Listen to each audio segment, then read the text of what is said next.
Very good for him. He made some big plays today. Obviously, he played great yesterday, but just to not play before and then just come in, we asked him to do some things and he did it. So it's unbelievable.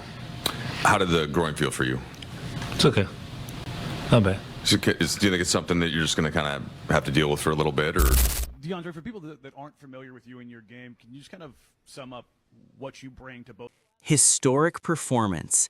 Deandre Ayton, Luka Dončić, and LeBron James dominate Raptors. On a single, unforgettable night, the NBA's past, present, and future aligned to author a masterpiece of basketball domination. It wasn't just a win, it was a statement, a generational symphony orchestrated by three superstars operating at the peak of their unique powers, leaving the Toronto Raptors helpless and the basketball world in awe. This is the story of the night the game was played to perfection from three completely different blueprints. The stage was set in Toronto, a building with championship ghosts in its rafters, against a tough, disciplined Raptors team. But on this night, the visitors weren't just a team. They were a living exhibit of basketball evolution, and the performance would unfold in three distinct, devastating movements. From the opening tip, the game was played through the paint, and Deandre Ayton was the immovable object and irresistible force. This wasn't a finesse performance, it was a declaration of physical sovereignty. He established deep post position with an authority that seemed to bend the geometry of the floor. Every entry pass was a direct deposit into a high-yield account. He scored with an array of soft hooks and powerful turnarounds, but his dominance was most felt on the glass. Offensive rebounds weren't scraps. They were possessions he willed back to life, outfighting 2 and 3 Raptors at a time to keep plays alive. By halftime, he had already secured a double-double, not with flash, but with fundamental, overwhelming force. He was the bedrock, the low-block anchor that made every other part of the game possible, proving that in an era of perimeter play, a truly dominant big man is still the most stabilizing force in the sport.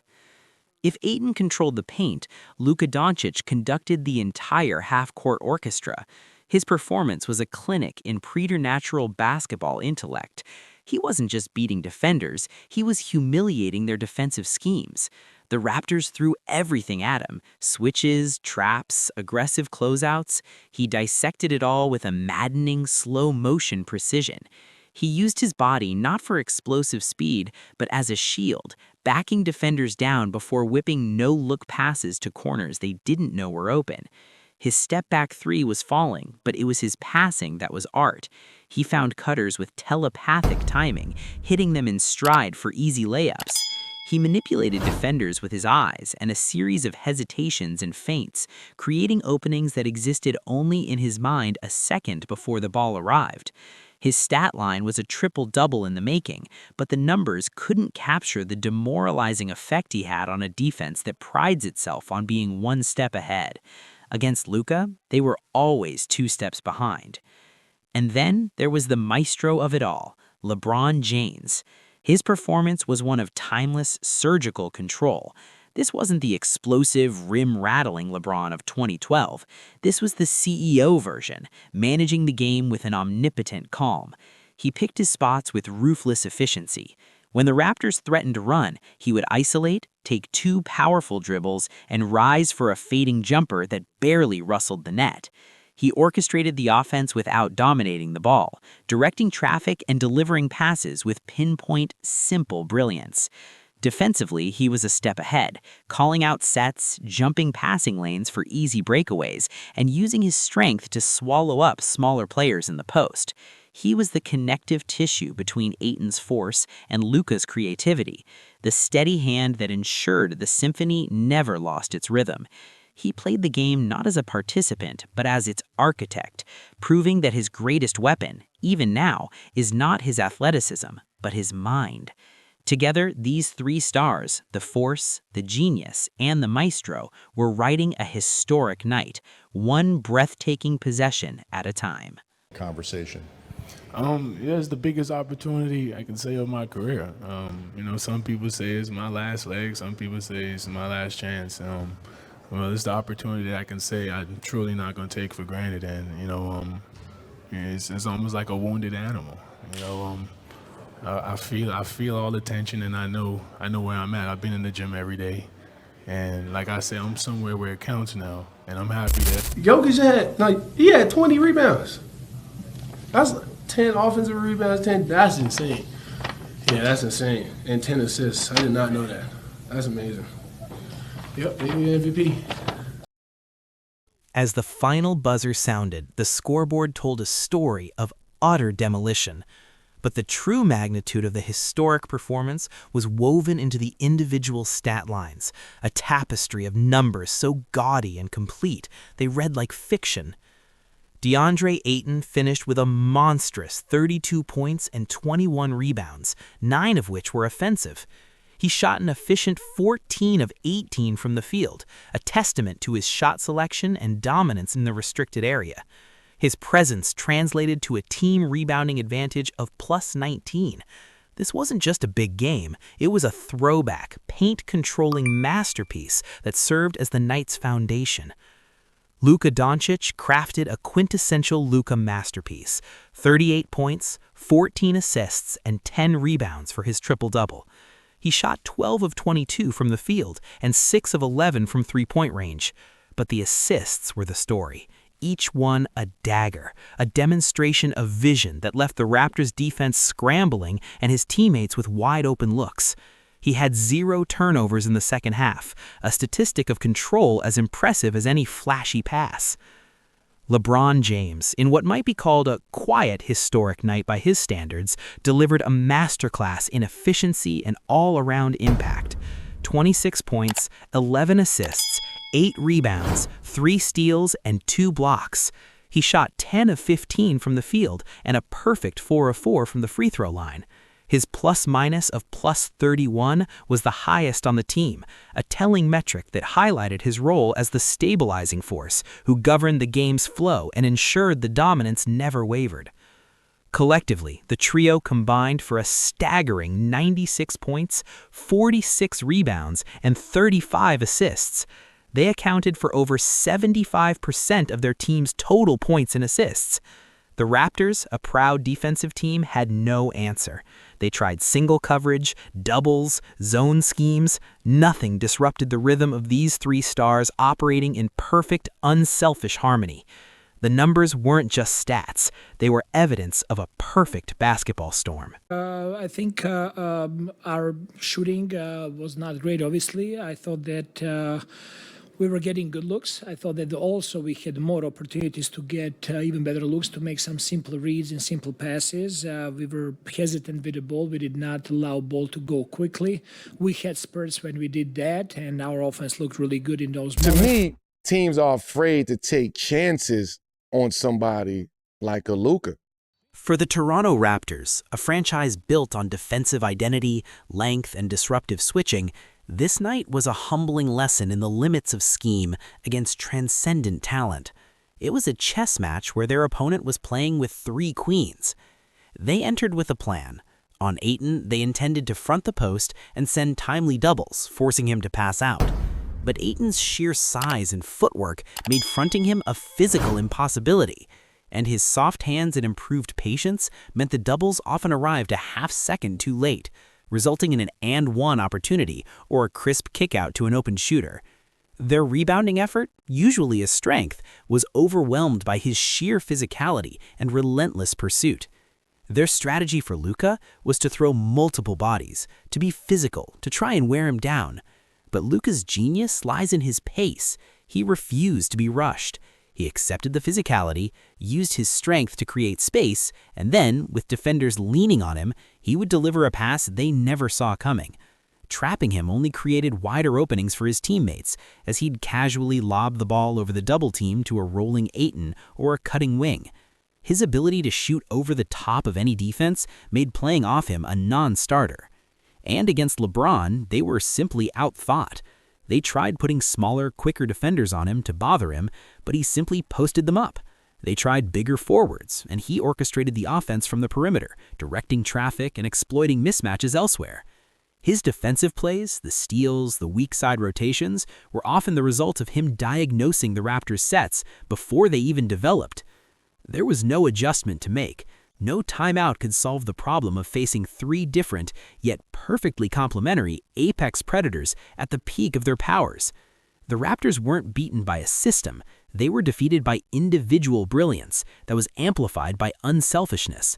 It was a rare night in the NBA where talent, execution, and synergy reached a perfect, almost unfair zenith, leaving a very good team looking utterly helpless and providing a masterclass for every basketball fan on how the game, at its highest level, is meant to be played.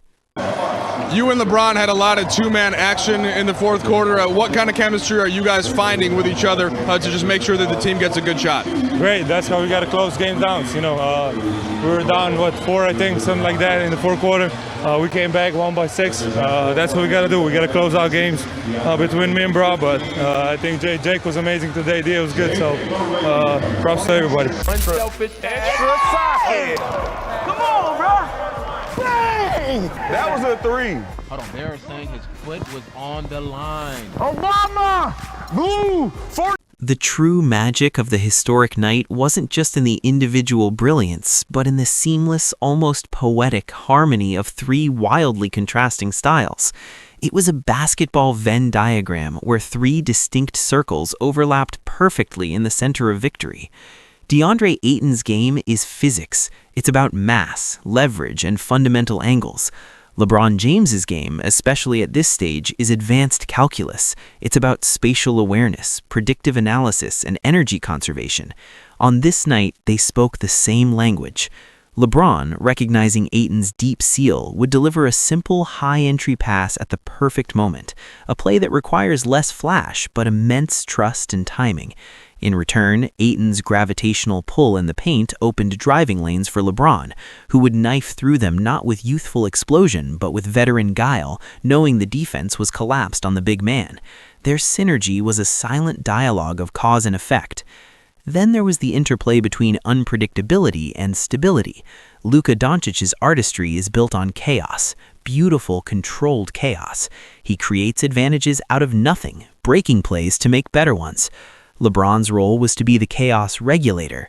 When Luka would go on one of his mesmerizing dribble-heavy isolations, LeBron would position himself as a release valve, ready to reset the offense or take a swing pass if the play broke down. More importantly, LeBron's off-ball movement and screening created the initial advantages that Luka so masterfully exploited. LeBron didn't need the ball to orchestrate. He orchestrated by creating the space and structure within which Luka's genius could operate most freely. And between Ayton and Luka, the connection was pure, high-level basketball symbiosis. Ayton's relentless work on the offensive glass created second and third chances that often ended with the ball in Luka's hands again, resetting the defense for another surgical strike. Luka's ability to draw two defenders on his drives consistently left Ayton alone near the rim, requiring only a simple, timely pass for a dunk. They operated on a wavelength where the simple, powerful game of the big man and the intricate, creative game of the guard were not at odds, but were complementary forces. Ayton provided the certainty, Luka provided the possibility, and LeBron provided the wisdom to know when to use which. It was a breathtaking display of basketball IQ and unselfishness, proving that the most potent offensive weapon in basketball is not a single style, but the perfect fusion of many. I've proven myself that, I dominate best with playmakers, and, I'm here once again, and I'm much older now, and the game is much easier to me, and, just playing alongside Luka is going to make a lot of things easier. It's the true nature of the game, and we're here just to emphasize that even more. You mentioned the word pressure. There's been this talk about the slam dunk contest. Would you be in it if asked? If somebody asked me, I would definitely do it. If somebody told me that I need to do all reverse dunks, I'd have to come up with... This was not just another regular season win. The historic domination authored by Ayton, Doncic, and James will resonate for reasons that go far beyond a single night in the standings. It was a symbolic event that spoke to the past, present, and future of the NBA. The performance was a living thesis on the modern positionless ideal, but with a crucial twist. It didn't suggest that traditional roles are dead. It proved they are more vital than ever when executed at an elite level. Ayton represented the timeless value of a dominant traditional big man, a pillar. Luka represented the ultimate evolution of the primary ball handler, a chess master without positional constraints. LeBron represented the apex of the versatile forward, the connector who can be anything the game demands.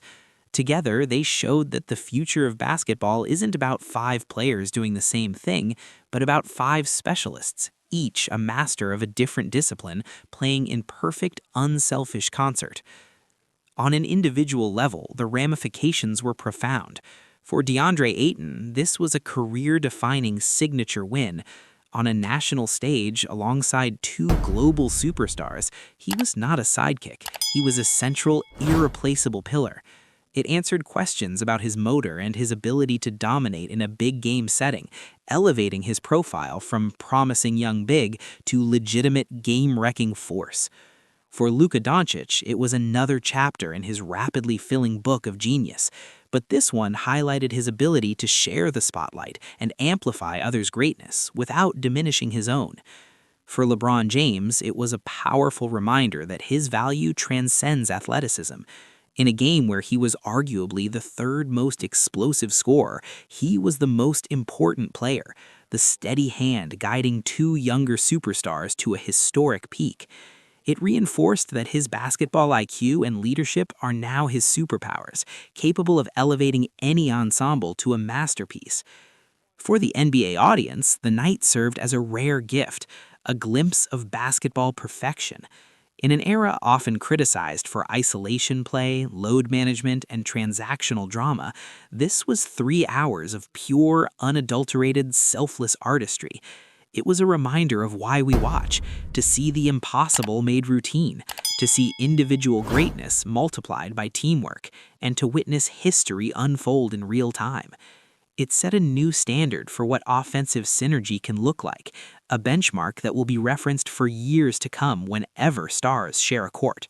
I think mentally, Andy, wouldn't you agree, badly needed not just a win. They needed that first and foremost. 5 games in 7 nights, the free falling down the standings in the West. But this particular kind of win, I think, is even more valuable than just winning. Yeah, they needed some proof of concept. And will Giannis be the NBA's all-time leader in scoring? I don't think he will. I think it's going to be LeBron. In the end, this historic performance leaves behind an impossible standard and a haunting echo. We may never see 3 stars of this caliber in their specific primes complement each other so perfectly on a random night in Toronto again. That's what makes it historic. It's fleeting, perfect rarity. The echo will be heard in film rooms and living rooms for years. Coaches will use this game as a teaching tool for unselfish play and offensive spacing. Young players will study the tape to see how 3 alphas coexisted without a single possession of jealousy or forced action.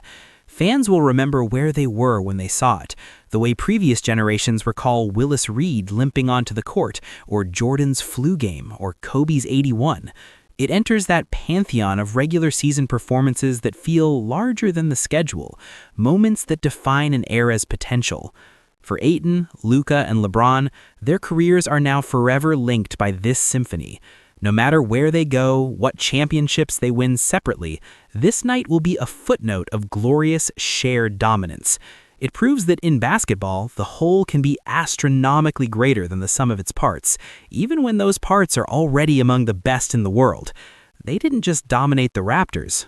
One night, they dominated our imagination, showing us the beautiful, brutal, and breathtaking pinnacle of what this game can be. So, what's the final analysis? Was this the greatest display of synergistic star power in a regular season game we've ever seen? Does the flawless fusion of force, genius, and timeless IQ represented by Ayton, Doncic, and James set a new blueprint for team construction? Where does this performance rank in the annals of individual historic nights? Does it elevate Ayton's status permanently? Does it solidify Luka's position as the best young maestro in the game? And for LeBron, does this prove his evolving cerebral style can be just as dominant as his prime athletic form? The The debate is part of the legacy. The tape is the evidence. Was this the most perfect offensive performance you've ever seen? Who was the true MVP of the trio? Let us know in the comments. For more deep dives into the games and performances that define NBA history, make sure to subscribe and hit the bell. We don't just report stats, we analyze artistry.